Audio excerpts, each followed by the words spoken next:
sejam bem-vindos ao Ilha Podcast. Meu nome é Daniel Balbi e esse é mais um programa do jornal Ilha Notícias. E aqui nesse programa você vai encontrar pessoas que se destacam na nossa região de uma maneira positiva.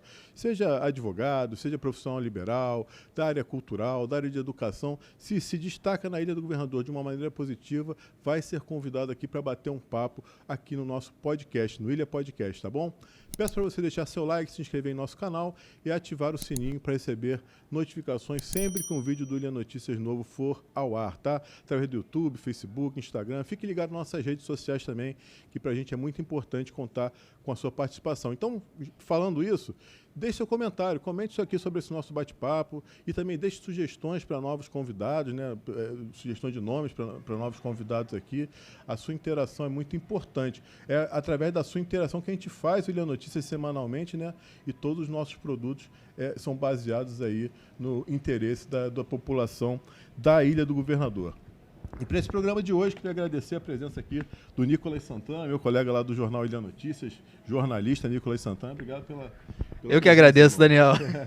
Nicolas, que gosta muito de esporte, ele falou, quando ficou sabendo do nosso convidado, ele falou, não, eu quero participar também. E apesar que o André também queria participar, né? Mas aí acabou que a agenda não bateu e tal, e aí o Nicolas acho que ganhou uma briga, não sei o que ele arrumou lá com o André. Que isso. E pessoal, como eu falei, pessoa de destaque, ex-jogador de futebol, treinador, trilhando um caminho de sucesso. Queria agradecer muito a presença hoje aqui no nosso programa, no Ilha Podcast, Rogério Correia. Tudo bom, Rogério? Tudo bem, bom dia. É um prazer estar com vocês aqui. É muito importante estar podendo falar sobre a Ilha do Governador, nosso bairro querido. Feliz de estar podendo falar com vocês aqui. Muito obrigado, irmão. Rogério, a gente sempre começa com duas perguntas aqui básicas, né, para todo o nosso entrevistado. A primeira é o seguinte, queria que você falasse para quem está nos assistindo aqui, nas duas palavras, quem é Rogério Correia? Então, primeiro, um cara muito família, um cara que está sempre ali com sua esposa, filhos, irmãos, sobrinhos, né? Então, é um cara que está muito ligado mesmo à família. Tudo isso vem muito do meu pai, né, que sempre foi muito agregador. E os amigos também ali do Yacht Club, né, que eu sou sócio desde pequeno, os amigos de infância, como o Ricardo, como o Caverna, Didia, então sempre ligado a eles, que sempre juntos ali para que a gente possa estar... e um cara muito competitivo, por natureza, desde a época que jogava e agora como treinador, sempre querendo vencer, sempre querendo estar conseguindo os meus objetivos. É isso aí, Rogério. Conta pra gente, cara, qual a tua ligação com a Ilha do Governador? Você nasceu aqui, você veio para cá com adolescente, na infância. Como é que foi tua chegada aqui na ilha? Então, eu era de Quintinos, né? Minha família era de Quintinos. Boa referência, hein? Quem não lembra o galinho de Quintino, né? Pô. Aí passamos ali por Olaria, Penha, até chegar ali no Governador, que foi eu tinha 12 anos, né? 12 então, já vão, acho 92, 93 que a gente veio para cá. Desde então, estou aqui na Ilha do Governador direto, onde eu conheci grandes amigos, onde tive minha adolescência toda, onde criei minha filha. Agora estou criando... que minha filha tem 24 anos já, né? E agora rápido, né? Criando meus dois filhos mais novos e até minha netinha também, daqui também. Então, ou seja, a minha ligação com a Ilha do Governador é completa, por todos os meus amigos estão daqui também. Minha família toda mora aqui, então... a gente é insulano. Caraca, Rogério, agora eu tava pensando, você é insulano mesmo, cara. Sabe por quê? Você rodou o Brasil praticamente todo aí na tua carreira quando era jogador de futebol, agora como técnico. Você chegou até a jogar fora do Brasil. Sim. Também, né? Mas você nunca saiu da ilha, né? Sim, não. A gente tem aqui nossas raízes aqui e sempre foram muito bem fincadas aqui, né? Então não tem como nós sairmos. A gente vai ali, trabalha, mas a nossa residência fixa é aqui na Ilha do Governador. E tua ligação com o futebol começou aqui na ilha mesmo ou foi em alguma outra experiência, algum outro momento da sua vida, em algum outro local? Então, eu sempre joguei, né, futebol, mas a iniciação, eu tive escolinhas aqui, participei de escolinha aqui da Portuguesa, participei também na época, judô e natação aqui também, então a Portuguesa tem uma ligação também com a nossa infância, né? Porém, depois na adolescência foi muito com o Yacht Club, né? Onde a gente jogou ali Na época não era futsal, era futebol society, né? Então eu jogava muito ali. Joguei futsal também pelo Yacht Clube também. Então, minha vida toda é Ilha do Governador mesmo. Pô, tu falou que chegou aqui na ilha com 12 anos, cara. Eu acho que eu devo ter te conhecido mais ou menos nessa época, um pouquinho depois. Eu me lembro da primeira vez que eu te vi, né? E a gente manteve um contato. Foi com uma Copa Ilha de futebol. Isso. Que o meu irmão veio falar comigo, né, o Richinho, mandar um abraço pra ele aí. Eu falei pra ele que tu vinha aqui, ele falou, cara, só tem que fazer o que eu mando mesmo. Ele é sacana pra caramba. E aí essa Copa Ilha de futebol, vocês tinham um time lá do Yacht, que o time era forte pra caramba. O time ganhava todo mundo, humilhava tudo que era adversário, eu me lembro na época. Aí, eu não sei por algum motivo, o Yacht não ia participar da Copa Ilha. Né? Questões internas lá do clube, não sei, decisão lá não acabaram. Aí meu irmão veio falar que, pô, Dan, a gente tá com o time lá, a galera tá animadaça pra participar da Copa Ilha, a gente vai ganhar. Pô, tu não tem como botar time do Ilha Notícias, não? Aí a galera participa. É verdade, cara. E aí eu falei, claro, pô, a gente compra o uniforme, o que tem que fazer? Não, só compra o uniforme que a galera vai curtir pra caramba. Eu falei, tá bom, bora lá e tal. Aí fui, comprei o uniforme, escrevi lá o time, e aí eu me lembro de você. O Didia, quem mais jogava naquele time? O Cocamar. Cocamar teve aqui já. Cocamar teve aqui. Pô, na época ele era bom pra caramba. O que aconteceu com ele, cara? Que depois... Pô, ele era o destaque do time, cara. Que ele era atacante, né? Então, cara, faz gol, o cara se destaca, né? Mas eu me lembro de você dessa época, isso. Cara. Ali já, tu não tinha muito mais de 12 anos ali, então, sei lá, 15 talvez? Por aí, 13, 14 anos ali, foi talvez. Nessa época mesmo. Eu tenho esse uniforme até hoje. Cara, eu também tenho guardado, do Vélez, né? Era um branco com azul. Com azul aqui, muito maneiro, foi bem legal mesmo. Que maneiro, tu guarda mesmo, cara? Eu tenho a coleção de todas as minhas camisas que eu participei, que eu joguei, eu tenho todas elas. Que maneiro, cara, saber disso, cara, é legal mesmo. Então ali que eu conheci você, né, e o teu irmão também, o Rony, né, teu pai também, o seu Zilo, né, e, cara, assim, eu sempre vi teu pai muito família, né, muito ligado a você e teu irmão. Ele foi teu grande incentivador para jogar futebol, cara? Foi, ele foi a pessoa que mais incentivava, que mais cobrava também, né, para que a gente pudesse... tá apto, né? Então, a treinar, fazer muito treinamento, alimentação, cumprimento de horário. Nós tínhamos horário. Eu te falo que eu joguei no Vasco, eu tinha 22 anos, eu morava na casa dele ainda e eu tinha horário para chegar em casa. Não mesmo? Era rígido, que maneiro. muito sobre isso, né? Mas obviamente sempre querendo bem. E obviamente a família acho que abraçou muito isso, né? Hoje nos meus jogos assim, minha família vai, todo mundo vai meus irmãos, minhas sobrinhas, meus sobrinhos, vai todo mundo para os jogos para que a gente possa estar sempre juntos. Uhum. Você sempre quis ser jogador de futebol, cara? Assim, eu imagino que sim, como eu te falei, desde de moleque, desde que eu te conheço, você tinha mais ou menos esse caminho, né? Sim. Você sempre quis ser jogador? Já pensou em fazer outra coisa? Acho que foi sempre ser jogador. Eu não me recordo muito assim, mas acho que foi porque a gente cresceu já, né? Meu pai já era do futebol já, então a gente cresceu jogando futsal e foi crescendo cada vez mais. Tínhamos um pouco de dom, né? Acho que não, foi aumentando a cada processo que nós passamos nas nossas vidas. Porém, acho que estava muito ligado, então acho que não, era difícil demais não ir por esse caminho, né? Uhum. Porque tá muito bem trilhado. E graças a Deus deu certo. É isso aí, graças a Deus. Pô, eu lembro que teu irmão também era muito habilidoso, né? Tu tinha um estilo mais elegante, né? De jogar e tal. Mais Mauro Galvão, né? Não, assim, eu lembro ele mais novo, né? Depois que foi profissional, nem se fala que todo mundo viu aí, né? A trajetória do Rogério e tal. Mas assim, eu lembro você quando te vi jogar, eu falei, cara, tem uma postura, né? Tem uma... sei lá, um carinho com a bola especial, né? Apesar de ser zagueiro, né, cara? Começou como zagueiro ou como... zagueiro, sempre zagueiro, né? Então, aí eu jogava zagueiro, eu era um cara muito... Acabava tendo uma liderança e tendo uma visão de jogo, então e usava muito mais a força do que a parte qualificativa, né? Certo. E já o Roninho não, né? Meu irmão já era ao contrário, eu lembro muito disso. Ele era muito técnico, muito habilidoso, só que não queria correr aí. E o futebol exige a parte física, né? Então, acabou tendo essa... Mas zagueiro também não pode ficar brincando ali, né, cara? Não dá pra você ficar... Deixa eu driblar aqui, pô. Negócio é mais sério mesmo. Tá doido, né, cara? Sai pra lá. Como é que foi sua trajetória no futebol, cara? Onde é que você começou exatamente? Categoria de base, até chegar no profissional? Então, a gente iniciou nossa vida pelo futsal, né? Uhum. E no futsal eu joguei em vários clubes, mas Com 12 anos, eu jogava no Vasco, na época Mirim, do futsal, e eles pegaram todo mundo que era do futsal e levaram para o campo. E ali começou a carreira de campo, né? Pelo Vasco da Gama, onde eu joguei a parte de Mirim infantil. Na época de juvenil eu saí e fui para o Botafogo, onde eu fiquei Botafogo juvenil e até o primeiro ano de sub-20 lá, até que eu fui dispensado. E depois eu fiquei um tempo sem clube e voltei para o futsal já.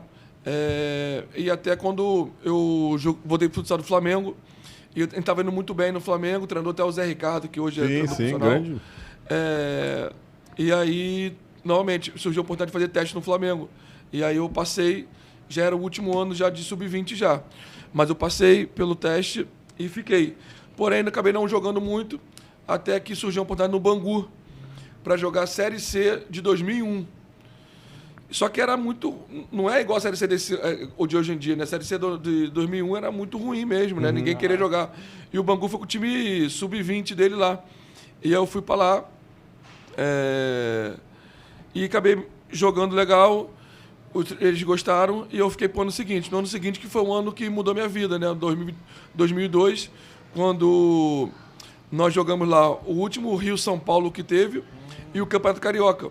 E foi onde teve a mudança total na minha vida. Onde eu jogava de lateral direito e eu não tinha ido bem num momento e o treinador pediu para você fazer zagueiro. E é onde eu fui muito bem. E acabou que dei sequência na carreira como zagueiro ali, até que acabou o Campeonato Carioca, a gente chegou na semifinal, até o Eduardo Alex também, que é um insulano também, fez um gol, só que o juiz anulou no finalzinho do jogo, e nós fomos eliminados. Porém, aquele dia ali, quando eu saí para jantar com o meu tio, que era meu empresário na época, ele falou, tu tem 4 propostas, agora é só escolher uma. E eram os 4 grandes. Cara, que maneiro. E aí, obviamente, na época eu queria ter voltado pro Flamengo, né? Porque eu era sub-20 do Flamengo. Não foi aproveitado. E um ano depois, nem um ano que completava, meses depois, o Flamengo profissional queria me contratar, né? Então, olha uma como... volta por cima, né? E eu jovem, né? Querendo voltar para... Não com vingança, mas querendo voltar por cima, né? Porém, eu fui orientado da melhor forma possível para o Vasco, que eu teria mais oportunidade, seria uma coisa mais direcionada para mim. E aí eu fui para o Vasco da Gama. Dali eu permaneci por um ano e meio. Fomos campeão carioca, Taça Rio, Taça Guanabara. Foi bem legal esse ano, foi muito... E depois, na sequência, eu fui para o... Aí eu passei para o Ceará, Botafogo... Paysandu, Remo, fui para a Grécia por Levadiakos. Então foi uma carreira bem legal, uma carreira que poderia ter sido melhor se não fosse o meu joelho. Algo que me atrapalhou bastante na minha carreira foi as lesões no joelho. Entendi. Desses clubes todos que você passou, esses períodos e tal, qual foi que você mais se identificou? Assim, aquele período foi, caraca, esse período aqui foi maneiro pra caramba. Qual que você guarda no teu coração? Todos já foram bem interessantes, sabe? Eu sempre tive uma relação muito boa com os clubes que eu passei. Só que alguns clubes marcaram por algumas situações, né? O Vasco da Gama, obviamente, foi o primeiro clube meu, assim, grande de expressão que eu trabalhei, né? Que eu joguei. E fui campeão carioca também lá. Então, ou seja, tem uma marca significativa. Foi a equipe que eu mais tempo permaneci jogando, que foram quase 2 anos lá, então, ou seja, realmente pega legal. Na Grécia foi uma situação bem legal, que foi minha primeira experiência na Europa, foi no Levadiakos, primeira divisão lá na Grécia. Infelizmente, lá que eu operei pela primeira vez, então tive uma passagem curta por lá, mas foi marcante. E acho que Remo e Paysandu, acho que foram 2 times que marcaram muito. Não foi muito tempo que eu permaneci nos 2, mas pela conjunção, pela histórico de rivalidade, foi o que marcaram-se também bastante. Mas quando você jogou primeiro no Remo? No Remo primeiro. E depois foi pro Paysandu. O pessoal não ficou saiu chateado vivo? contigo? Saiu vivo? Porque futebol tem muitas essas coisas, então, né? O pessoal entendeu, né? Não, obviamente alguns entenderam, outros não, né? Mas é porque eu tinha uma relação muito boa com o Remo. Foi uma relação muito boa mesmo. Eu tinha um respeito naquele momento que eu joguei lá, até porque era um clube que estava muito mal financeiramente, estava em reconstrução.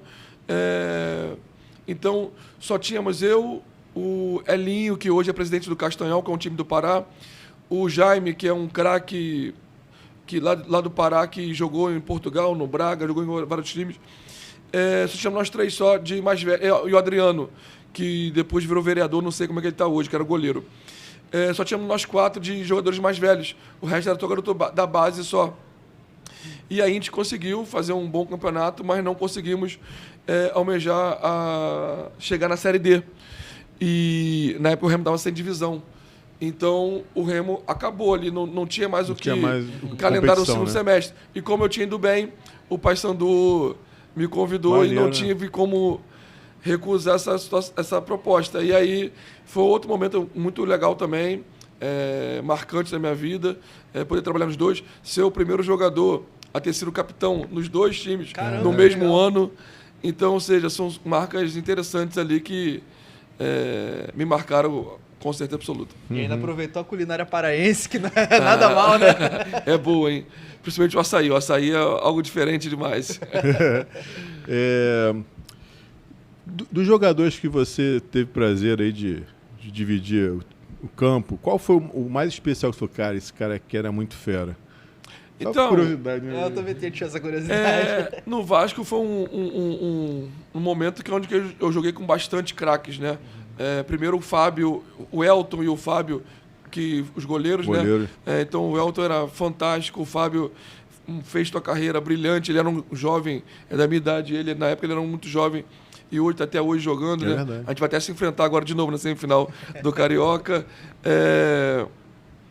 E ali eu te joguei com o Petkovic, com o Marcelinho Carioca, com o Edmundo, Marques, que também era muito vantajoso. O Léo Lima, que para mim foi um dos grandes craques que eu joguei na minha carreira. Então, ou seja, foi muito marcante ali. Porém, o que eu falo que passa todo mundo que o que mais marcou, assim, que eu tive um prazer imenso, foi o Jaime, que eu acabei de falar agora do Remo. Um cara, um amigo que eu fiz, um irmãozão mesmo. Ele não é conhecido, obviamente, aqui, mas é um cara que saiu do Pará e foi para Portugal, fez a carreira dele de Portugal. Foi ídolo no Braga. Então, e jogou comigo, né? Naquele momento ali, ele foi um alicerce ali, porque era eu na zaga, ele no meio campo e o Elinho na frente. Então, ou seja, nós tínhamos que ter uma ligação. Então, foi um cara que me ajudou absurdamente. Então, não quer dizer que ele seja melhor que o Marcelinho, que o Pet, que o Léo Lima, nada disso.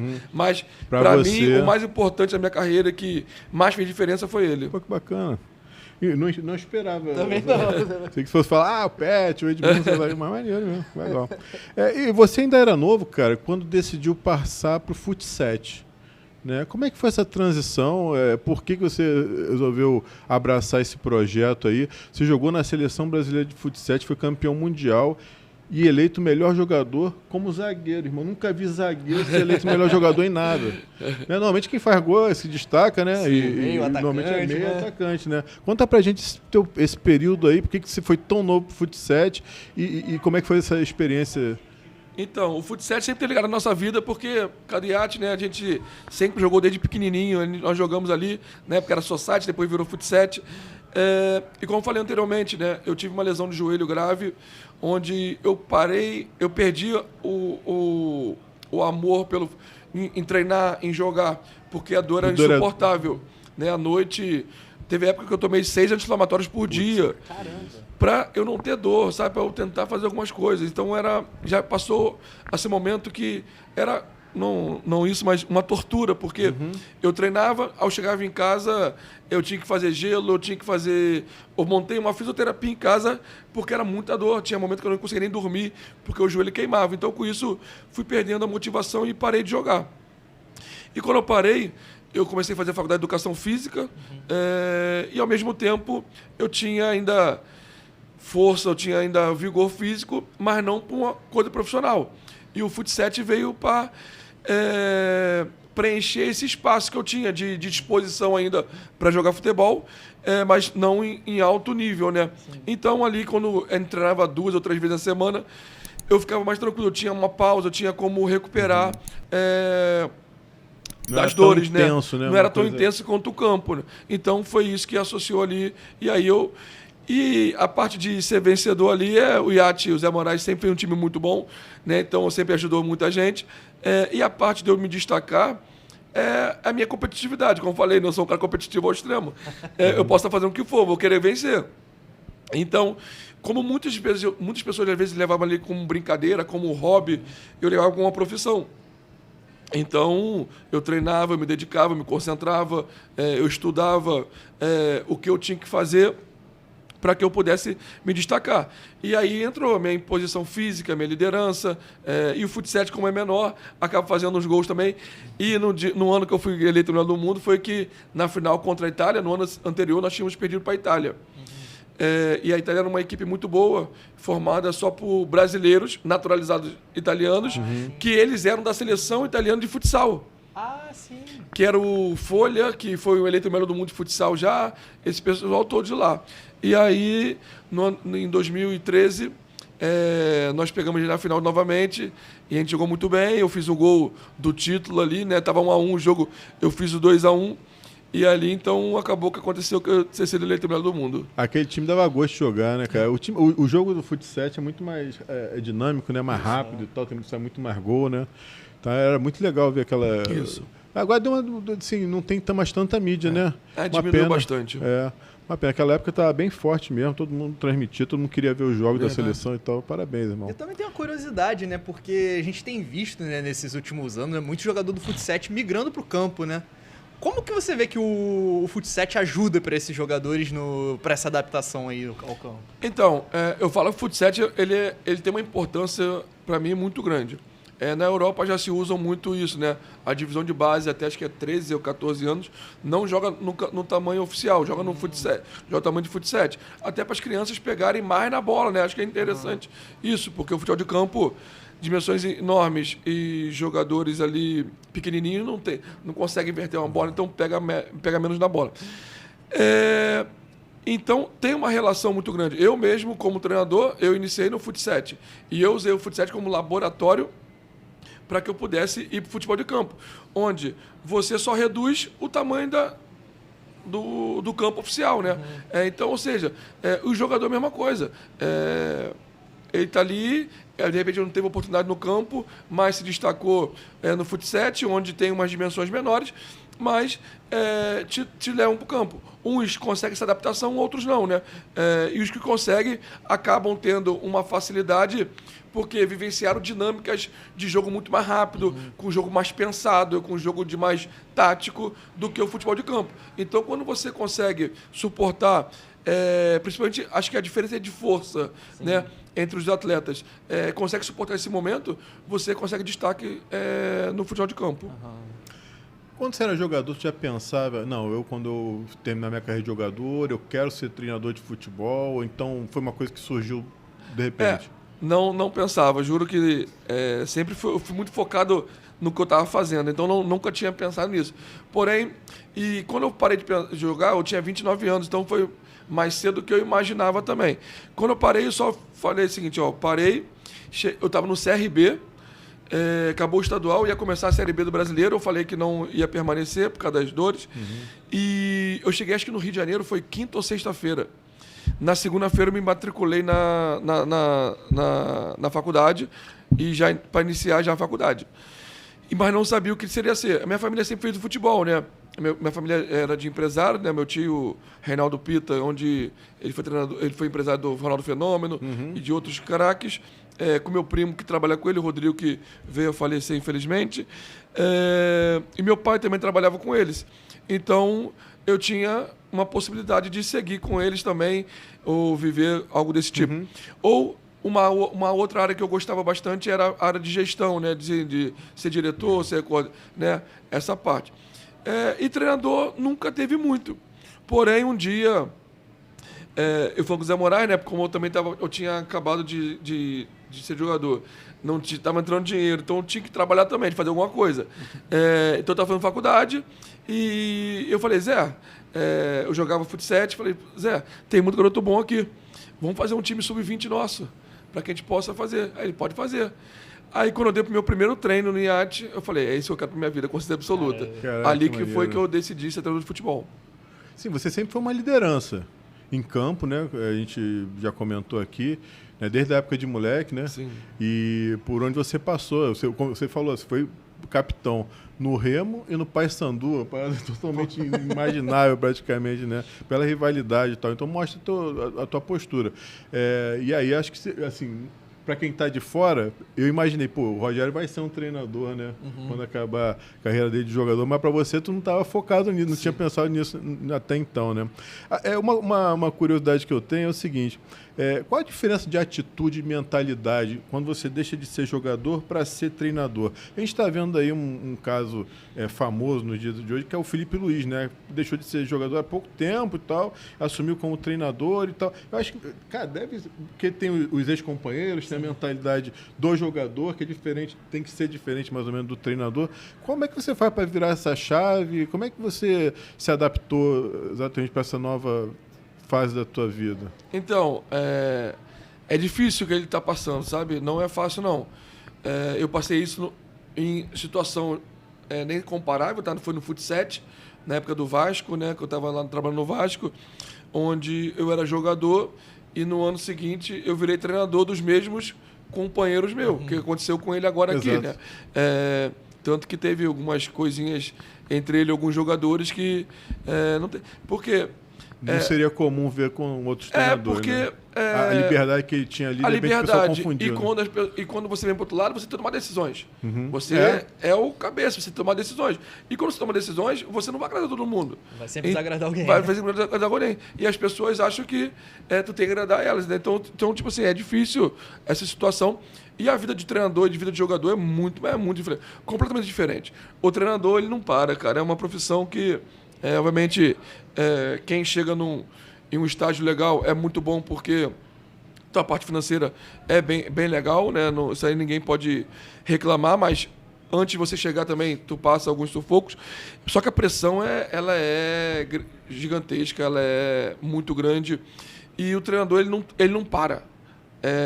Ele tem o treino, só que antes do treino ele tem que preparar o treino, ele tem que avaliar jogadores, ele tem que avaliar treino, ele tem que avaliar adversário, ele tem que avaliar jogo. É uma correria insana que não para. Então, tu tá 24 horas pensando naquilo ali. E isso acaba afetando família, acaba afetando algumas coisas que você tem que se policiar para você ter esse tempo para você fazer suas coisas. E o jogador não. O jogador, ele vai treinar, acabou o treino. Vai para casa. Vai fazer o que ele quiser. Volta em shopping, praia, vai fazer o... Ele tá livre, ele não tem mais o que fazer, a não ser descansar, né? E aí que entra a diferença também do jogador e do atleta. O jogador, ele vai fazer 1000 coisas, ele vai fazer o que ele gosta. E o atleta vai fazer o que ele precisa, que é descansar, se alimentar bem. Então, são coisas que bem diferentes da vida do treinador e de jogadores. Para isso que é bom ter sempre uma comissão técnica bem qualificada, né? Até para facilitar um pouco o seu trabalho, né? Sim, isso é primordial, cara. Lá no Volta Redonda agora a gente tem eu levei o Sistão comigo, né? Um cara que foi meu amigo de infância, a gente jogou junto futsal na época que eu falei de 8, 10 anos. Fomos campeões juntos no profissional, no Vasco, como jogadores, né? E agora campeões juntos no Volta Redonda como treinadores na Série C do Brasileiro. Ele sai comigo, então seria um cara que hoje eu consigo passar trabalhos para ele, para que ele possa tomar frente. Ele faz muita coisa, muitos treinos é ele que dá preleção, ele que às vezes monta, ele que faz. Então, ou seja, são coisas que vai sempre agregar muita gente. Você vê muitos jogos, assim, quando tá em casa e tal, para analisar, sei lá, para... Hoje não dá. Né? Não tem tempo? Não dá. Você quer um café? Não, obrigado, tranquilo.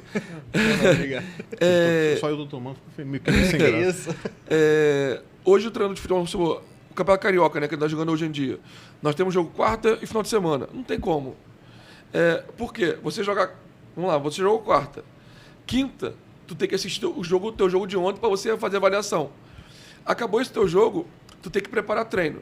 Acabou o treino, tu tem que ver 3 a 4 jogos do teu próximo jogo. Isso. Só que você tem que ver rápido, Porque daqui a 2 dias tu tem que passar um treino onde você vai passar tudo para os teus atletas. Então, ou seja, você nesse momento você tem que ver o teu adversário, estudar o teu adversário, ver como você vai jogar, passar para eles, ir para o campo, fazer esse treinamento para que você vá para o jogo. Acabou outro jogo, começa tudo de novo. Então, ou seja, não tem tempo para você ver outros jogos, né? Então, é bem complicado. Graças a Deus, eu tenho uma família que me apoia demais e entende esse meu trabalho. Agora eu estou passando por um momento até de saúde, né? Pressão de ficar coisa. Agora eu tenho que cuidar de mim também. Então, ou seja, eu tenho que tirar tempo. Eu estou acordando todo dia agora, 5 da manhã, para chegar na academia, 6 horas para poder treinar antes de ir para o treino, porque para cuidar de saúde, senão é uma coisa que acaba se perdendo no meio do caminho. Imagina a correria, você acaba comendo qualquer coisa, né? E até nem comendo, e exatamente. Não se cuidando não cuidando do físico, né? Cara, não é para qualquer um não, cara. Entendeu? É muita dedicação mesmo. É o cara que, obviamente, que leva a sério. E também o cara que é campeão, não precisa nem dizer, né? É porque o cara tá levando a sério a parada pra caramba. Já envelheceu quantos anos? Já? Muitos. E o problema é o seguinte, cara, que todo mundo, tu trabalha isso tudo, e todo mundo tem a solução em 2 segundos. Torcedor, irmão. E o cara também muda. Daqui a 10 minutos, o cara, não, mas eu mudei de opinião. Ele tem essa liberdade, né? O que é mais desafiador? Ser jogador ou técnico? É difícil, porque não tem como... O jogador, ele precisa desempenhar, ele precisa mostrar, né? Ele acaba que ele tem respaldos, ele acaba que muitas vezes ele acaba, entre aspas, se escondendo atrás de um time. Então, tem essa parte que o futebol ele é coletivo, mas ele também é individual, então é muito difícil. E o treinador está exposto o tempo todo. Porém, ele não entra em campo. Ele só passa e os jogadores têm que executar. É uma situação bem difícil. Eu juro que eu não vou conseguir responder precisamente porque são duas coisas bem diferentes mesmo. Eu acho assim, que o treinador tem muitos fatores a levar em consideração, né? A questão de, somente você lidar com pessoas, né? Claro que como jogador também tem isso, mas lidar com o ego do jogador, a questão de você ter o elenco na mão, né? Para todo mundo estar satisfeito. Claro que nem todo mundo está 100% satisfeito, mas entender pelo menos quem não está jogando, né? Por que não está jogando, que vai ter oportunidade. Cara, deve ser muito... Eu fico pensando assim, de fora, deve ser muito difícil você liderar um grupo que tipo, não é uma coisa homogênea, cada um tem sua mentalidade, tem seu grau até de instrução diferente, de mentalidade diferente, ambições diferentes. Cara, deve ser muito difícil você ter um grupo unido. E grupos unidos, assim, no futebol, se eu estiver falando besteira, você me corrige, eles acabam ganhando muito, né? Muito. Se o grupo está bagunçado, está desunido, é difícil não ganhar alguma coisa, né? Então, por isso eu falo que a diferença é difícil, mas você mensurar essa parte de qual é o mais difícil ser. O trabalho do treinador é muito mais difícil do jogador, mas o jogador também chegar em um alto nível e chegar a ser profissional é um fator brilhante também, por isso que não tem como mensurar o mais difícil de ser. O mais trabalhoso é ser treinador, mas o mais difícil eu não sei qual que vai ter... Pô, acho que se pegar a carreira de cada jogador aí que a gente vê de sucesso, dá um livro, cara. Dá. Porque, não é fácil o cara chegar... Mas vou te falar, todos têm sucesso. Por mais que o cara esteja no time da segunda divisão do Rio de Janeiro, ele teve sucesso. Chegar lá é difícil, porque ele passou por muita coisa. Alguma coisa que eu tenho que falar é o seguinte, todos são bons. De repente, ele não encaixa naquele nível ali. Mas ele é bom para algum outro nível, ele é bom. E para o cara ter conseguido chegar lá, ele passou por muita coisa. É juventude, cara. Então, o cara fica finais de semana concentrado, jogando, viajando. Né? O cara tá ali com, 15, 16, 17, 18 anos.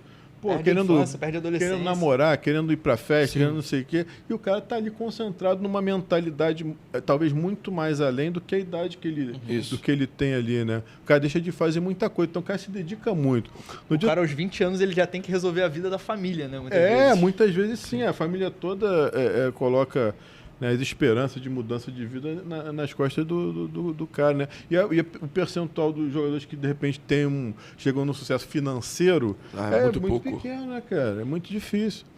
Então, parabéns aí pra galera aí. Que o pessoal fala que o cara ganha 1 milhão, 100 mil. Pô, irmão, vai ver como é que o cara conseguiu chegar nesse patamar. E a responsabilidade também, né? Para o cara ganhar esse valor, a cobrança dele a cada jogo é muito grande. Então, e muitas vezes eu vejo pessoas falando sobre pressão é acordar cedo, pressão é ter que levar Sim, todo mundo tem pressão, mas são pressões diferentes. Mas, vamos lá, vamos só supor, um advogado perdeu uma ação, o que ele fala? Porra, hoje eu vou pro bar tomar uma cerveja para esquecer isso aqui. Fala o jogador perder um jogo, vai pro bar tomar uma cerveja. Pega ele. Sabe? Então, tipo assim, são coisas que são diferentes, mas cada um com as suas responsabilidades. Rogério, um assunto delicado, mas eu tenho que tocar, cara, porque foi uma coisa assim que eu acho que mexeu muito com você, com a tua família e com os teus amigos também. Acompanhei muito pelas redes sociais a situação e torci muito por você. Mas você passou por um momento muito difícil, cara, nessa época da Covid aí. Você teve internado. Caraca, irmão, a gente orou muito, né? Obviamente que eu, meu irmão, a gente que te conhece desde cedo e tal. A gente torceu muito por você e ficamos muito felizes com a tua recuperação. Mas conta um pouquinho pra gente aí de como é que foi esse período difícil na tua vida. E o que isso mudou depois, assim, você como pessoa, depois dessa experiência?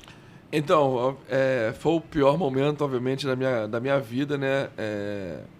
Onde a gente já estava vivendo um momento difícil com meu pai internado. Nessa época, meu pai estava internado já com a Covid. E eu peguei e um dia em casa, eu tossindo muito, fui para o hospital e mandaram voltar para casa. E eu continuei. No dia seguinte, 2 dias depois, minha esposa falou, tu tem que voltar para o hospital, não tem como tu ficar em casa. E eu voltei e já fiquei internado já. E a partir dali, eu lembro perfeitamente que o Roninho, meu irmão, me deixou na porta do hospital. Eu falei, Roninho, pode ir embora, que eu não vou sair daqui. Não tem como sair daqui. Pode ir embora. Eu lembro que ele me deixou, eu caí no chão, que eu não tinha forças. Caramba. Aí me botaram numa maca, me levaram. Não lembro muito dos exames. Eu lembro que eu cheguei aí me botaram num quarto. Aí eu só falei assim, eu tô com muita fome. Eu lembro disso. Mas não lembro se eu comi. E a partir daí eu não lembro mais nada. Desde então, eu fiquei internado por 1 mês, né? 21 de março a 21 de abril. Fui entubado. No 3º dia de internação, fui entubado. Fiquei por 13 dias entubado. Por 3 vezes, por 12 horas, eu fui pronado. Né? Cheguei nas últimas mesmo. O médico chegou até a falar que agora não tinha mais o que fazer para minha esposa Fernanda, que era só rezar. E aí que vem a maior história de amor que sempre mexe comigo. Nesse mesmo dia, o meu pai morreu. E no dia seguinte eu comecei a melhorar. Então, ou seja, são coisas de família assim que mexe muito com a gente. E a partir dali eu fui melhorando, né, obviamente. E daí eu saí mais ou menos, só lembro da internação durante 10 dias. Os últimos 10 dias. Ali eu lembro do que eu vivi, né? Aí comecei a ter noção das coisas um pouco mais. Mas ali, 20 dias ali, eu não lembro de nada. Apagou. O momento que de 20 dias que tu tem apagado a tua vida ali. Eu lembro dos delírios que eu tinha, sabe? Muito delírio, né? Era uma coisa que a Covid afetava muito a parte do sistema nervoso, né? Então, por isso que se desorientava rápido. Eu lembro muito dos delírios que eu tive. Mas da vivência ali, zero. Cara, foi assim, impressionante, porque quando meu irmão falou que você estava internado, eu falei, cara, o cara forte pra caramba, a vida inteira de atleta, né? Pô, se cuidando e tal, né? E quando a gente viu que foi piorando, cara, assim, foi uma surpresa muito grande, né? E a gente torceu muito pra tua recuperação, irmão. Graças a Deus deu tudo certo aí. Aquele negócio, claro que é difícil lembrar, o momento de você perdeu teu pai, né? Seu Zilo, tal, também gente boa pra caramba. A gente tinha muito carinho por ele também, né? Mas, assim, que bom que você conseguiu se recuperar 100% aí e está seguindo tua vida, para tua família, para o esporte também. Então, a gente torceu muito por isso, irmão. Não, obrigado. E uma coisa até que eu preciso relatar assim para todo mundo, né? Principalmente para aquele governador, foi que depois, né, eu saí do hospital, eu perdi 27 quilos, eu não conseguia andar, não conseguia fazer nada. E fui na reabilitação total. O meu fisioterapeuta é aqui da ilha também, era o Guilherme, ele que me recuperou. Eu reconheci ele no hospital, eu lá meio desorientado, ele de máscara com um negócio para tratar de mim, e eu olhei para ele e não sei como eu reconheci ele. Criou uma ligação ali, talvez. E ali foi, e quando eu saí do hospital, ele foi meu fisioterapeuta fora. E a parte mais legal, uma que marcou muito também, foi no meu primeiro dia de caminhada. Eu tive que aprender a voltar a andar, fazer tudo certinho. Aí no meu primeiro dia na rua, que eu fui andar, caminhar na Praia da Bica, eu moro ali no Jardim, aí eu fui andar na Praia da Bica, e ali foi um dia muito emocionante para mim, porque eu passava pela rua, as pessoas me reconheciam, né? E muitas pessoas eu nunca tinha visto na vida. Cara, eu rezei muito por você. Ai, que bom que você está aqui. Então, assim, eu estava fazendo caminhada, mas toda hora eu parava para as pessoas queriam me cumprimentar, queriam falar comigo. Então, tipo assim, para mim aquilo ali foi uma das coisas que mais me marcou, foi esse carinho. E foi muita gente mesmo. Não é uma... jogando a boca para fora, muita gente mesmo me parando, falando, pô, rezei muito por você, torci muito por você, que bom que deu tudo certo. Aquilo ali foi um dia que eu fiquei muito, mas muito feliz mesmo. Que bom. Deu pra dizer que você nasceu de novo, né? Pô, Verdade. E hoje, como você falou, outra pergunta que você fez foi de a mudança. Obviamente você muda, né? Você, não tem como, né? Por mais que você seja a mesma pessoa, mas você tem suas prioridades, né? E uma das coisas que eu mais tinha desse, quando eu estava internado ali, quando eu voltei a ter a consciência, foi de eu estar tranquilo de ter aproveitado algumas coisas, né? E principalmente com meus filhos. Então, é uma coisa que eu sempre batia muito, que eu brincava. Eu era muito próximo, eu sou muito próximo do meu filho, né? Então, mas eu brincava muito com ele. Então, era uma coisa que me deixava muito tranquilo em relação, tipo assim, se eu for, eu fiz minha parte papel, naquele momento ali. E agora, obviamente, estar mais próximo das pessoas que eu amo, né? Hoje em dia, nada... Eu não quero fazer nada se eu não tiver essas pessoas comigo. Não tenho um prazer em nada, sabe? Então, tipo assim, eu preciso estar com a minha família ou com meus amigos para que eu tenha algum prazer de fazer alguma coisa, sabe? Entendi. Isso é o que mais eu tenho assim comigo. Maneiro, maneiro. Agora vamos falar sobre Volta Redonda, essa tua fase atual como treinador, né? Cara, o casamento teu com Volta Redonda é impressionante, né? Como é que bateu ali... Você hoje é um dos treinadores com o maior número de jogos, né, à frente do Volta Redonda, né? E campeão brasileiro da Série C. Quer dizer, primeiro em 2023, bateu na trave ali, quase foi campeão brasileiro, né? E esse ano, 2024, você conseguiu, né, o título de campeão brasileiro da Série C, né, levando Volta Redonda para a Série B do Campeonato Brasileiro, cara. Não é para qualquer um, não. E agora classificado para a semifinal do Campeonato Carioca, né, nessa sequência aí de bons resultados, de boas atuações do time e consolidando, né, de uma maneira acho que definitiva a tua carreira como uma carreira de sucesso como treinador. Sim. Né, cara? Porque a gente pensa assim, mas foi campeão da Série C, mas foi campeão da Série C com jogadores de Série C. Sim. Ele foi campeão da Série C com jogadores da Série A. Entendeu? Então, cara, tem que dar um valor espetacular, cara. Não é uma coisa que para qualquer um. Então, eu queria que você falasse um pouquinho dessa tua fase de treinador, né? Como é que foi desde quando você começou? Acho que você começou como auxiliar técnico da Portuguesa, né, se não me engano, né? Até chegar a esse momento, acho que eu posso dizer que é o auge da tua carreira, esse momento, campeão brasileiro da Série C e agora na semifinal do Campeonato Carioca, que a gente vai falar daqui a pouquinho aí, né? O jogo agora é domingo e nos próximos 2 domingos, né? Então, iniciei aqui na Portuguesa, né? Marcelo Barros, a gente era amigo de infância e um dia eu postei que, como eu falei, eu comecei a fazer os cursos, aí eu postei que tinha feito a licença da CBF, aí ele foi e me chamou na época no Facebook, mandou mensagem no direct, ei, quer trabalhar aqui não? Eu falei, pô, quero. Aí ele me convidou, eu vim e fiquei... Do ladinho de casa, né? Aí eu fiquei durante 1 ano e meio como auxiliar da casa da Portuguesa, onde no momento que eu aprendi muito. Aí eu saí. Quando eu saí, fui no campeonato fora e voltei logo em seguida. Quando eu voltei como auxiliar profissional e treinador do Sub-20 da Portuguesa. Foi ali que eu comecei a colocar minhas práticas, o que eu pensava de futebol em prática, né, no Sub-20 da Portuguesa. E ali aquilo ali me ajudou demais. Depois saí novamente para o Atlético Goianiense, treinador do Sub-20 do Atlético Goianiense. E depois, quando eu voltei para o Rio de Janeiro, o Marcelo me convidou, quer assumir o profissional? Aí eu voltei. A gente fez a Copa Rio, A gente foi vice-campeão da Copa Rio, que nos credenciou a ter a Série D do ano seguinte. Sim. E nisso aí, a Portuguesa tinha sido rebaixada no Carioca. E nós tínhamos jogar a seletiva do Campeonato Carioca. E aí ele ficou na dúvida ali se ia me colocar ou não, aí depois me colocou, me manteve como treinador na seletiva. E nós conseguimos o acesso para o Carioca com uma rodada de antecedência. E foi muito bom. Tive continuidade, fiz o Carioca com eles. Depois fiz a série D até que eu saí. Aí depois disso eu rodei, fui para o Porto Sul, fui para Cabo Friense. Depois eu tive um problema do Covid. Quando eu voltei do Covid, eu fui para o 4 de julho, lá no Piauí. E no Piauí eu vim para o Volta Redonda. E aí começa a minha história no Volta Redonda, onde já começa no dia da minha chegada. Eu cheguei no Volta Redonda no dia 21 de março de 2022. Exatamente um ano da minha internação. Caramba. Do Covid. Então, marcou já. E ali no Volta Redonda, nesse primeiro ano, o time também estava na segunda divisão. Tinha caído no Campeonato Carioca. A gente foi campeão da segunda divisão do Carioca e foi campeão da Copa Rio.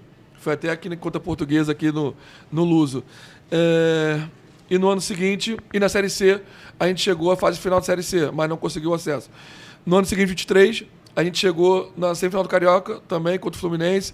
Chegamos à terceira fase da Copa do Brasil, vencendo o Atlético Goianiense na segunda e perdendo para o Bahia na terceira fase. E no Brasileiro, por causa de um gol, a gente não subiu para a Série B. E no 20, aí eu saí, fui para o CSA, e lá não deu certo, em 2 jogos fui mandado embora, sendo um jogo empate, o outro com vitória, e eu fui mandado embora com 2 jogos só. Que isso? Cara, que doideira. Quem foi? Problema interno lá? Eles queriam escalar o time e eu não permiti. E... Tinha que ter alguma loucura, porque com 2 e jogos. aí eu voltei em Volta Redonda agora, 24. E ali foi muito bom para mim, que a gente conseguiu fazer uma Série C espetacular, conseguimos o acesso, conseguimos e depois, consequentemente, conseguimos o título. E aí, dando sequência a esse trabalho, hoje nós conseguimos estar na semifinal do Carioca novamente, né? Disputamos o título ali contra a Guanabara com o Flamengo, mas infelizmente eles levaram esse título. E isso, acho que o que mais mostra no Volta Redonda é a constância, né? Ou seja, todo campeonato a gente vai chegando, todo campeonato a gente está brigando. Então, ou seja, mostra a força do clube, mostra o trabalho, mostra a qualidade dos jogadores. Então, isso é muito importante. A consistência, né? E ali, tudo que a gente falou anteriormente sobre o treinador que tem que ter, ali eu consigo ter esse respaldo, sabe, da diretoria, dos jogadores, provavelmente até da torcida, por mais que eu muitas vezes pego no pé quando as coisas não dão certo, mas mesmo assim tem o respaldo deles também. Então, ou seja, tudo isso para mim ali é importante para a gente, né? Mas nada disso seria possível se não fosse um alicerce de jogadores ali interno ali, sabe? Os caras que têm um comando do clube, sabe, tem o comando do grupo. Então isso é muito importante. Acho que essa liga entre diretoria, treinador e jogadores é fundamental para o sucesso. E, Rogério, uma situação que me chama muito a atenção, né? Que desde quando você treinava a Portuguesa na Série B do Carioca até o dia de hoje na Série B do Brasileiro com Volta Redonda, você se destacou muito por fazer um futebol muito ofensivo, né? Até para os padrões atuais chama muita atenção. Você nunca abdicou de, pelo menos, jogar bonito, de tentar a vitória a todo custo, né? Como que é para você ter essa característica, né? Tendo visto que muitos treinadores de clubes de menor investimento, eles tentam segurar um pouco o jogo, fechar a casinha, principalmente quando vai jogar contra um time grande, né? Como é que é para você não ter esse medo de arriscar? Então, tudo depende muito mais do meu jogador do que de mim, né? Eu tento passar confiança para eles, sabe? Não importa o nível que a gente esteja. Nós temos que ter um nível de organização, primeiro organização tática e qualificação.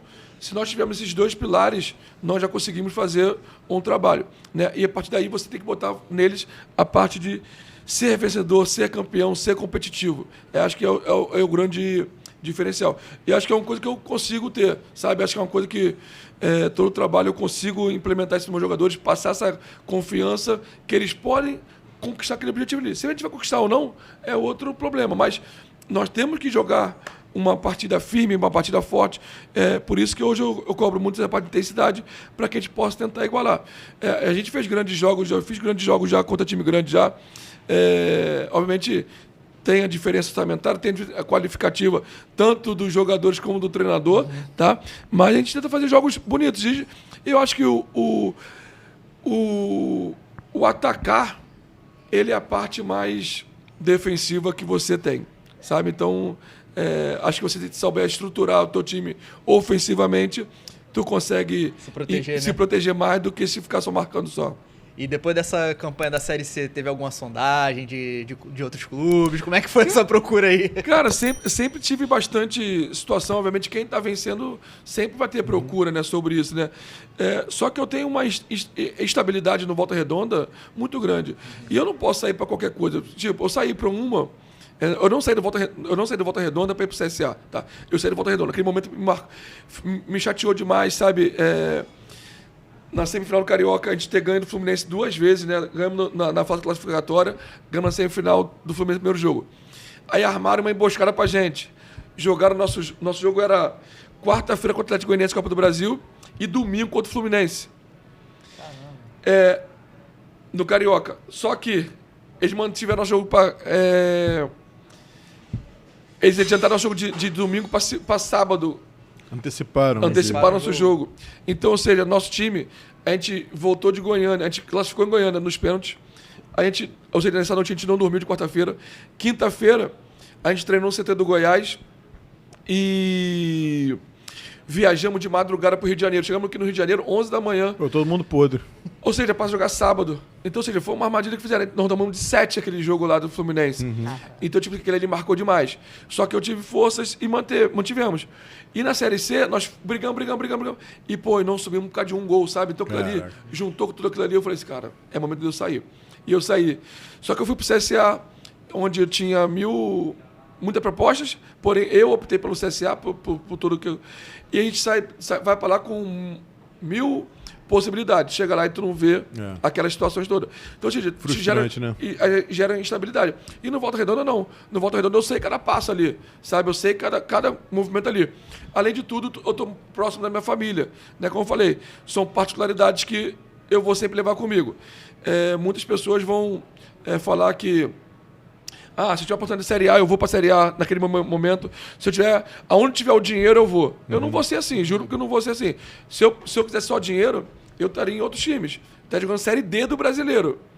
E não a B com Volta Redonda, que eu vou ganhar muito mais, sabe? Mas eu prefiro ter a estabilidade do Volta Redonda, eu prefiro ter... os jogadores que eu tenho no Volta Redonda e eu prefiro estar no lado da minha família. Então, são coisas que me sustentam um pouco mais no Volta Redonda. Mas, obviamente, eu sei que daqui a pouco eu vou ter que sair porque as coisas vêm crescendo demais. Exatamente, você está crescendo muito, cara. Daqui a pouco o Volta Redonda não vai dar mais para te segurar, né? Não, tem coisas ali que... sabe, o clube faz tudo que eu... que... não deixa faltar nada, sabe, para mim, sabe? Tem um acordo comigo muito bom, tudo legal. Mas tem hora também que daqui a pouco que... Não tem como... É difícil segurar, né? Segurar, sabe? Eu tô fazendo... Juro, não é demagogia, mas eu tô fazendo um esforço absurdo para permanecer nesse momento ali. Mas eu sei que daqui a pouco vai ter uma hora que eu vou ter que sair um pouco mais. Não, a ideia não é nem depreciar o clube, pelo contrário, né? Mas tem outros clubes que têm torcidas gigantescas, que têm um faturamento gigantesco. E até a folha salarial, até a parte salarial mesmo, porque... E aí são muito mais fortes, tô deixando de ganhar um valor considerável. Mas tá chegando um momento que não tem, tá quase dobrando, sabe? Então, são situações que acabam pesando daqui a pouco. Até porque eu tenho filho, tenho família. Claro. E eu não sei quando eu tenho que parar de trabalhar, porque carreira de treinador é exaustiva. Já tô 42 anos e tô com problema de pressão. Então, tipo assim, tem hora que não tem jeito não, tem que dar uma segurada. A pressão é muito grande. Eu queria, assim, ver a tua perspectiva, assim, de como é jogar o campeonato, uma campanha vitoriosa, no caso do Campeonato Brasileiro da Série C, com Volta Redonda. Como é que é em si... Como é que você planejou? Tem que ter muito planejamento, tem que ter um elenco grande. Como é que você forma um time campeão? Você chega a ser campeão de uma competição como essa tão grande? Então, realmente muito difícil, até porque pelos seus rivais, né? São 20 clubes, a nossa folha era a 16ª da competição, ou seja, só tinham 3 caras com 3 a 4 folhas abaixo da gente só. Então já tem um Ponto de partida, ponto de partida já de diferencial ali grande já. Só que a parte do trabalho, da qualificação dos jogadores e do tempo de trabalho no clube faz diferença, sabe? Então é uma coisa que a gente sempre pregou muito ali. E nós moldamos os jogadores da forma que a gente quer. E o primeiro de tudo, o cara pode ser o maior craque que tem de bola. Mas se ele não correr, tá fora, não tem jeito. Não então, dá mais, né? Não, futebol hoje é muito mais competitivo do que técnico hoje em dia. Não tem como. E não tem como falar assim, futebol de hoje tá ruim. Não, da geração essa. E não tem como, e não tem como mudarmos isso. Né? E aí, nós tivemos uma perda grande até na competição. Nós tínhamos o artilheiro da competição conosco, que foi vendido para a Coreia. Caramba. Mas também foi o lado bom. Aí, naquele momento, a gente passou um momento de instabilidade, começamos a perder alguns jogos, porém, nos trouxe uma verba boa. E aí, a gente conseguiu trazer novos jogadores, que foi o que nos sustentou para que a gente pudesse chegar na fase final e, consequentemente, ser campeão. Então, eu acho que a parte de ter um grupo qualificado, a parte financeira é importante, né? E a parte de entender a competição também. Era a nossa terceira competição, terceiro ano seguido na Série C. Então, a gente começou a entender um pouquinho mais o trabalho e até mudamos também, né? Eu não fui um time tão ofensivo nessa fase final ali, joguei mais pelo resultado e a gente conseguiu os pontos necessários para o acesso e depois na final a gente conseguiu o título. Apagou a frustração de 2023, né? Que ficou por um gol para ser campeão, né? E tipo assim, eu até acho também que foi uma situação... Eu falo, hoje em dia para mim tudo é Deus, né? Então, naquele ano ali, se a gente ganha, ia ser mais demérito do Paysandu do que mérito nosso. Porque o Paysandu fez logo uma pontuação rápida e ele caiu depois, né? Então, seria mais demérito do Paysandu do que uma coisa... As pessoas colocariam isso, tá? Não a gente vivenciando isso. Porém, agora não. Volta Redonda agora foi da primeira rodada até a última rodada, ele teve entre os times classificados. E foi sempre brigando ali. Então, ou seja, mérito do início ao fim do Volta Redonda. E agora acho que chegamos também na Série B também com mais confiança e mais prontos para encarar esse desafio. E o que esperar do Voltaço agora na Série B? Como é que estão as perspectivas? Então, a gente estava muito empolgado, né? Muito empolgado, né? Mas estava mais confiante quando você fala assim, tô na Série B, vou jogar, blá. Só que quando sai o calendário, né, do jogo, a gente fala, caraca, muita coisa, né? calma aí, assusta, né? É só adversário, cara, casca grossa, né? Pô, a gente vai enfrentar, a gente inicia já com o Cuiabá, que caiu da Série A. Caramba. Segundo jogo, Novo Horizontino, que quase subiu. Depois o a CRB, Vila Nova, Atlético Goianiense, então, ou seja, já começa a ser aqueles clubes que tu fala assim, cara, o sarrafo tá lá no alto. Não tem jogo, mais ou menos, é só jogo brabo, né? Então, pô, mas maneiríssimo, né, cara? É muito legal, mas já te dá opa, não é tão tranquilo quanto tu imagina, não. Não, claro que não, pô. Série B do Campeonato Brasileiro é fortíssimo. Mas a perspectiva tá muito boa, estamos felizes, estamos contentes e estamos nos preparando da melhor forma possível. O caminho tá bom, né? Agora classificaram com tranquilidade para a semifinal do Campeonato Carioca. Né? Fala um pouquinho da campanha do Voltaço aí no Campeonato Carioca. Então, ela foi bem interessante. Eu acho que a gente entra na competição para ser a quinta equipe da competição, né? Certo. Obviamente, tem os 4 grandes, a gente tem que querer ser a quinta, a menor dos pequenos, né? E passo a passo para que a gente possa ir conquistando. E, obviamente, sabendo que no início do ano eles não jogam com seus times titulares, porém... culpa deles, planejamento ou qualquer outra coisa, nós não temos nada a ver com isso, nós temos que aproveitar a brecha que algum deles der, né? E assim a gente busca o início. Iniciamos mal, um jogo contra o Madureira, fora de casa, onde nós perdemos por uma infelicidade, o jogo campo muito ruim, mas acabamos perdendo e logo depois a gente consegue se reabilitar, né? Com vitórias, vindo uma sequência de vitórias boas, ganhamos do Fluminense, ganhamos do Botafogo, com os teus times de reservas, ganhamos do Maricá, Portuguesa e teve mais uma vitória, que eu não me recordo agora, né? E só perdemos pro Flamengo, né? Depois ali, porque o Flamengo veio com o time titular já, fazer um jogo bom. Empatamos com o Vasco da Gama, também com o time dele titular. No último bola do jogo eles empataram, né? A gente estava muito bem na partida, vencendo por 2 vezes. E chegamos firme. Chegamos bem, pontuamos bem, brigamos até com o Flamengo ali até a última rodada para brigar pelo título, né, da Taça Guanabara. Infelizmente eles venceram o Maricá e a gente não conseguiu esse título. Porém, ficamos felizes. E agora a gente chega bem na Série C. Série B. Na semifinal, né, contra o Fluminense, motivados, para que a gente possa fazer 2 grandes jogos, né? O primeiro vai ser no Maracanã no domingo já, e o segundo sendo lá no Raulino de Oliveira, na nossa casa, onde a gente tem bom retrospecto. É interessante, desculpa, ressaltar que assim, até não é incomum, né, para o Volta Redonda, há pouco tempo também se classificou para a semifinal do Campeonato Carioca, mas assim, normalmente é aquela classificação na última posição, né, dos classificados em 4º lugar e tal, mas como eu falei, o Volta Redonda se classificou muito bem, né, com folga e tal, em 2º lugar, né, e perdendo, e até a penúltima rodada estava empatado em 1º lugar com o Flamengo. Sim. Né? Então, acho que isso dá para considerar como um grande sucesso do Volta Redonda nesse campeonato carioca. Agora temos esses 2 jogos com o Fluminense, né? Os próximos 2 domingos. E qual o segredo agora para ganhar do Fluminense? só aqui pra gente. Então, começamos a estudar, né? Ontem a gente já fez análise do Fluminense de um jogo. Eu pego 2 jogos, o Sistão pega um jogo e o nosso analista, o Arthur pega outro jogo, né? Aí cada um faz análise dos jogos, né? E hoje, né? À noite a gente senta pra gente conversar, para que a gente possa ver o padrões do Fluminense, né? O que eles geram de padrões, tanto de parte ofensiva quanto de parte defensiva, para que a gente possa avaliar e vai tomar a melhor decisão de tática que a gente vai levar para o jogo. A gente não tem ainda essa tática ainda, mas espero que ela funcione nos jogos. Ele tá segurando, não quer revelar para gente.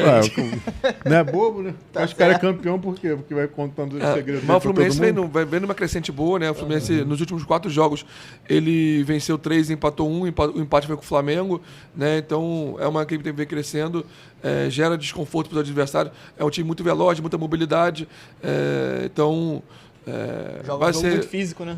Vai ser dois bons jogos. O Volta Redonda também está muito preparado para esses jogos. O Volta Redonda vai para cima ou vai dar aquela segurada no primeiro jogo para no segundo mandar ver? Não tem como. Acho que o futebol hoje está muito igual. Hoje, se você ficar recuado, ficar esperando muito o seu adversário, é complicado, né? Então, ou seja... Você falou, o ataque é a melhor defesa, né? Tentar jogar de igual para igual o máximo possível, para que a gente possa tentar... Nosso time é um time muito qualificado, sabe? Nosso time é um time que está se preparando para a Série B.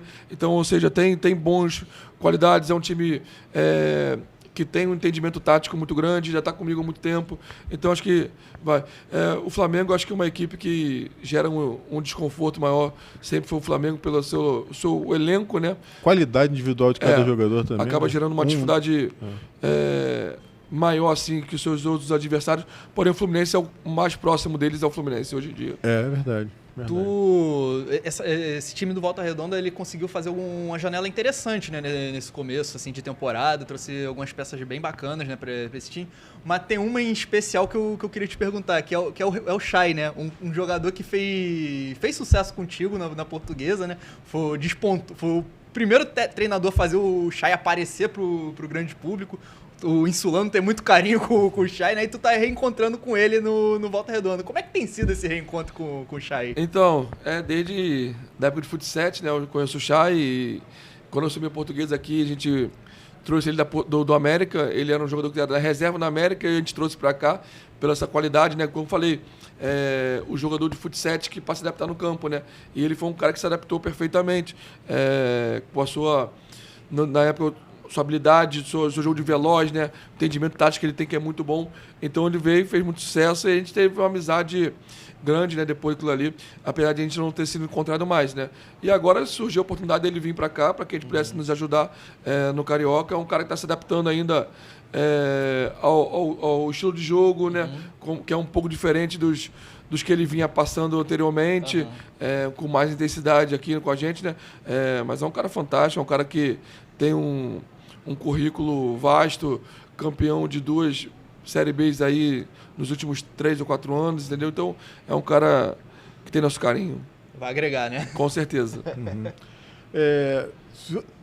Daqui a 2 semanas eu te encontro, né? Vamos fazer aqui uma viagem no tempo, né?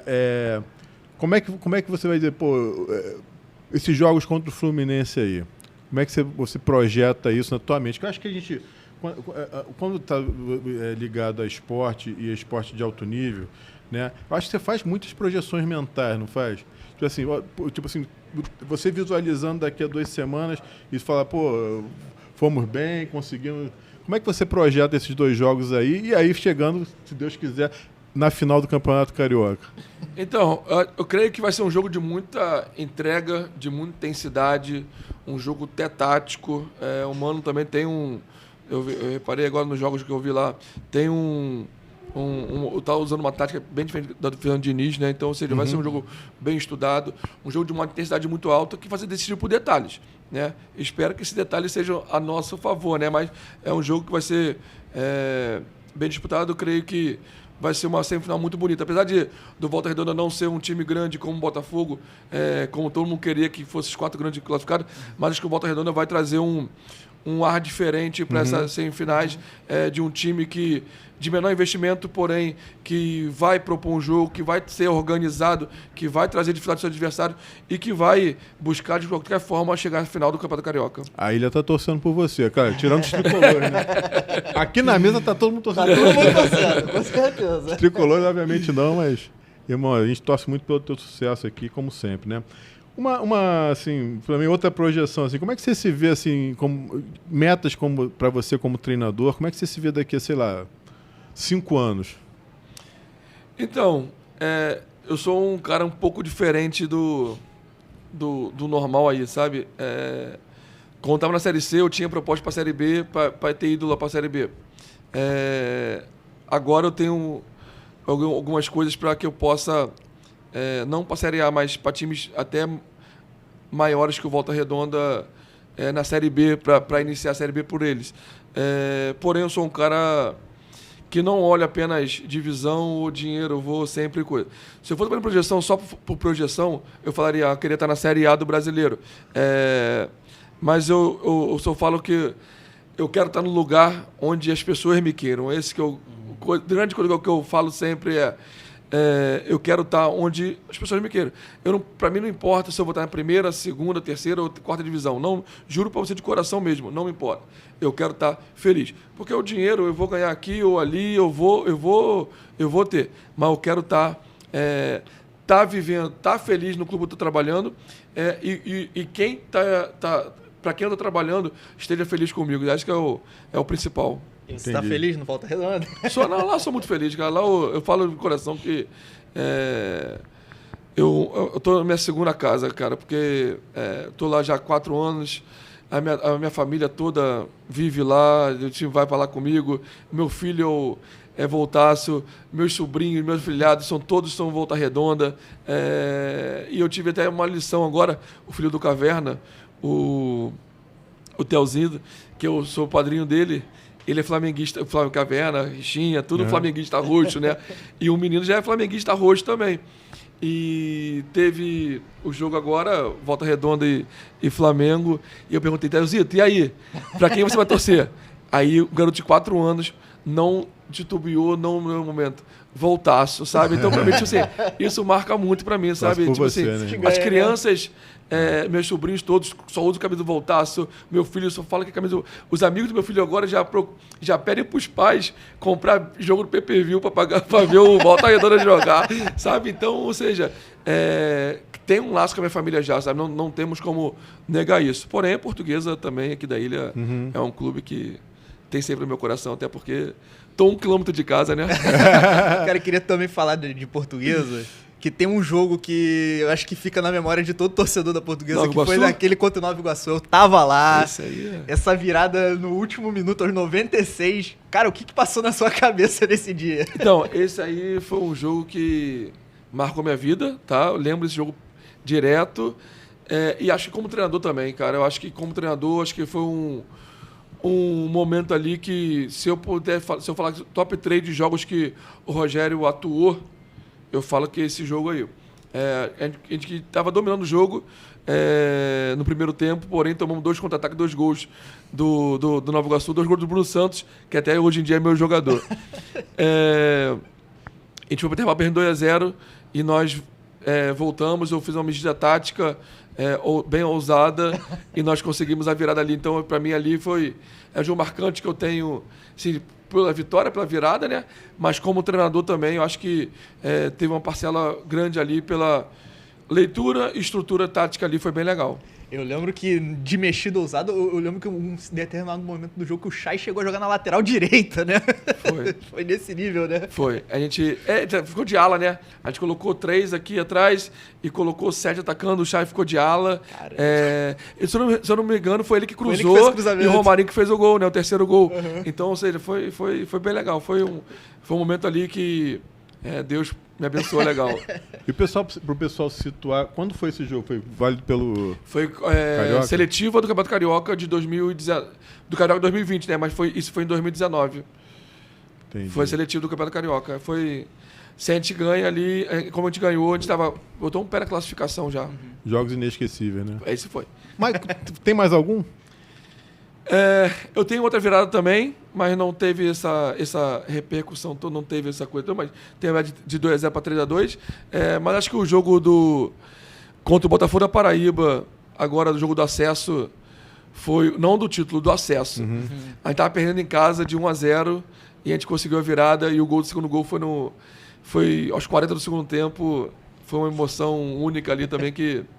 O coração deve sair pela boca. Né? Isso aí foi... Tu como torcedor, tu já passa mal, imagina você que tá ali vivenciando ali aquela realidade ali a semana beira inteira, do campo, o trabalho todo loucura. que dá. A beira do campo é um lugar que... o caos. Rogério, qual o seu maior sonho, amigo? O teu maior desejo, assim, que tu fica, caraca, eu gostaria de que isso se realizasse, como nível pessoal, como profissional? O meu maior sonho sempre vai ser minha família, ter uma família unida, cara. Esse é o ponto de partida, é o ponto crucial na minha vida. Tu tá vivendo já esse sonho então, né? Graças a Deus. Esse eu quero que seja até o fim mesmo, que todos estejam juntos. E profissionalmente, como eu falei, eu quero ter minha carreira sólida, eu quero ter minha carreira íntegra, eu quero ter minha carreira... como eu falei, eu já perdi oportunidades porque não quis aceitar dinheiro, já deixei de estar em clube grande porque não aceitei... Imposições. Né? Então, para mim, isso é o mais importante. Obviamente, querer crescer, né? Obviamente que eu quero chegar num grande que me dê esse respaldo de confiança no meu trabalho, que queira que eu esteja lá, né? Que eu consiga esses êxitos. Obviamente, é tudo que eu desejo, assim, para minha vida e para minha carreira. É o que a gente deseja também, né? Você é uma pessoa muito querida aqui na ilha, você cresceu no iate e tal, você tem muitos amigos, muitas pessoas que querem muito teu bem, né? E hoje a ilha, acho que nunca foi tão volta redonda como é hoje, né, cara? Justamente por você, né? Pela tua trajetória lá, que você falou, 4 anos lá e tal, a gente acaba acompanhando Volta Redonda. Por que eu tô acompanhando Volta Redonda? Por causa do amigo, né? Por causa de uma pessoa aqui da ilha que se destaca, que é muito querida aqui na região. Pessoal, estamos chegando mais ou menos à reta final, né? Mas antes de chegar aqui naquele sprint final, eu queria te passar a palavra, Rogério, para você ficar à vontade, às vezes alguma coisa que eu esqueci de falar, alguma coisa que você acha importante citar e passar uma mensagem para a galera também que está te assistindo agora. Então, acho que foi perguntado tudo legal, foi muito agradável essa conversa, mas acho que a principal é mandar uma mensagem, principalmente para esses jovens, né, para as pessoas jovens que estão até buscando êxito, não só no futebol, mas em qualquer profissão, em qualquer carreira, qualquer segmento, que eles se dediquem, que eles abdiquem de coisas que vão retardar esse crescimento deles e que eles foquem muito no processo de crescimento, foquem muito no estudo, algo que eu cobro demais. Todos os meus atletas eu cobro muito hoje, profissionais que não têm seu estudo, eu cobro para que eles possam fazer pelo menos a parte escolar deles, sabe? Acho que isso é muito importante. Respeite teus pais, os pessoas mais velhas, para que eles possam ter essa tranquilidade e sigam firme e forte em busca dos seus propósitos, porque só assim nós vamos conseguir nossos objetivos. Rogério, muito obrigado, irmão, pela tua participação aqui no Ilha Podcast. Prazer gigante receber e a gente deseja muito, muito sucesso, tá? Eu que agradeço demais, Daniel, por tudo, por essa conversa, bate-papo aqui, bem agradável, podendo falar toda a minha vida, sendo morador do Ilha Governador, vivenciando tudo aqui. Eu que agradeço demais ter essa oportunidade. Agradecer também ao Nicolas Santana, né? Meu parceiro lá do Ilha Notícias, né? Jornalista Nicolas Santana, né? Que, como eu já falei no início do programa, brigou com o André para estar aqui. Botafoguense está sofrendo, né? Mas daqui a pouco passa. Daqui a pouco o Textor chega aí de não sei onde, aí bota milhões e o Botafogo campeão brasileiro de novo. Obrigado, irmão. Eu que agradeço, Daniel. Tá? Agradecer principalmente a você que nos acompanhou, tá? Nesse papo bacana aqui com o Rogério. Eu espero que todos vocês tenham gostado. Peço mais uma vez para você deixar seu like, se inscrever em nosso canal, ativar o sininho para receber as notificações sempre que um vídeo novo do Ilha Notícias for ao ar e deixe seu comentário. Seu comentário pra gente, como eu já disse, é muito importante. Pessoal, conto com vocês no próximo Ilha Podcast, segunda-feira, sempre segunda-feira às 19 horas, tá bom? Tchau, tchau, valeu!